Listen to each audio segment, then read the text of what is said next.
आश्रम स्थान कोई नहीं कहते, आश्रम व्यक्ति की स्थिति है।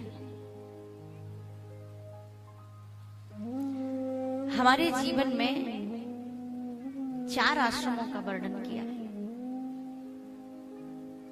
उन चारों में घर में रह के भी जीव वो चारों स्थितियों में जा सकता है, ब्रह्मचर्य में, गृहस्थ में, वानप्रस्थ और संन्यास में।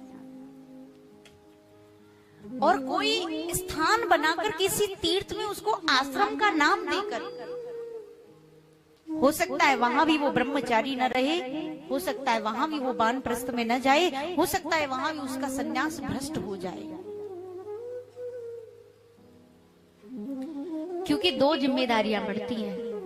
जिस समय एक व्यक्ति साधु होकर के जब आश्रम बनाता है तो 2 आश्रमों की जिम्मेदारी, एक अपने स्वयं के आश्रम की जिम्मेदारी और दूसरी उस आश्रम की जिम्मेदारी जिसमें वो रहता है।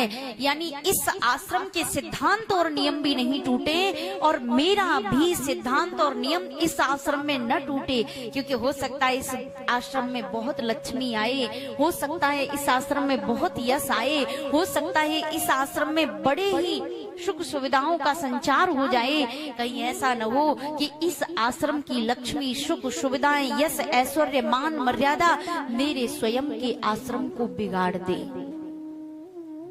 मेरा ब्रह्मचर्य नष्ट कर दे, मेरा वानप्रस्थ नष्ट कर दे, मेरा संन्यास नष्ट कर दे।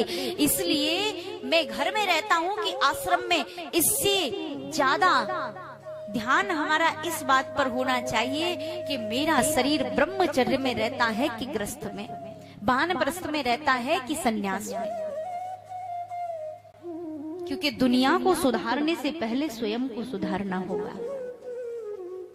जब तक आश्रमधारी स्वयं आश्रम का पालन नहीं करेगा तब तक आश्रम में रहने वालों को सुधार नहीं सकता। और यही स्थिति बिगड़ते हुए आज हम देख रहे हैं। और इसी स्थिति को कहा नारद जी ने कि अब आश्रमों में साधु नहीं, यमन रहते हैं, विधर्मी रहते हैं। वो आश्रमों के नाम पर केवल लूटपाट और ठगी कर रहे हैं। वहां केवल और केवल कली दावा नले ननाद्य, केवल और केवल कलयुग का दावा नल है।